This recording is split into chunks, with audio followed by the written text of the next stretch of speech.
கரூர் திண்டுக்கல் தேசிய நெடுஞ்சாலையில் ஆண்டிப்பட்டி கோட்டையை அடுத்து ரங்கமலை அமைந்துள்ளது.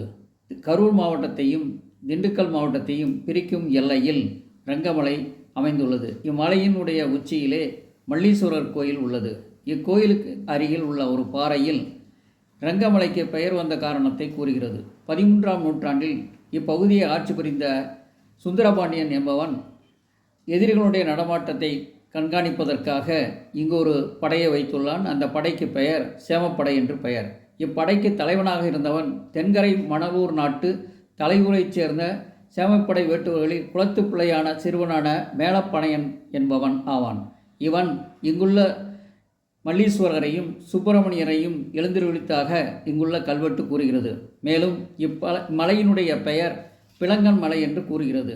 பிளங்கன் மலை என்பதே காலப்போக்கில் ரங்கமலை என்றாயிற்று என்பது இக்கல்வெட்டின் மூலம் அறியப்படுகிறது.